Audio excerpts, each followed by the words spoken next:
ببین رفیق، یه روز توهمی به نام زندگی تموم میشه و همه ما زیر آواری از خاک و سنگ به دست فراموشی سپرده میشیم. یه روزی آخرین نفری هم که ما رو میشناخت برای همیشه دفن میشه.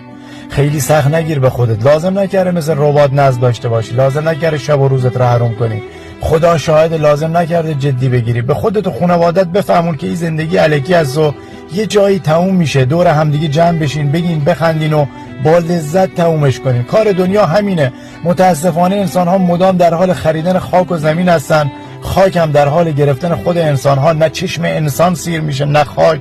آدما رو مهمون کنین، مهمون یه جور زندگی، مهمون یه دل خوش، یه احوالپرسی بی قضاوت، یه فنجون زندگی بی دغدغه. آدما رو مهمون کنین، مهمون مهربونیتون این چیزاست که به زندگی برکت میده. مهمون کنید به دوست داشتن، به خیال راحت از حضورتون، به حس خوب، به حرفای بیکینه و کنایه، به دعا، به حال خوب.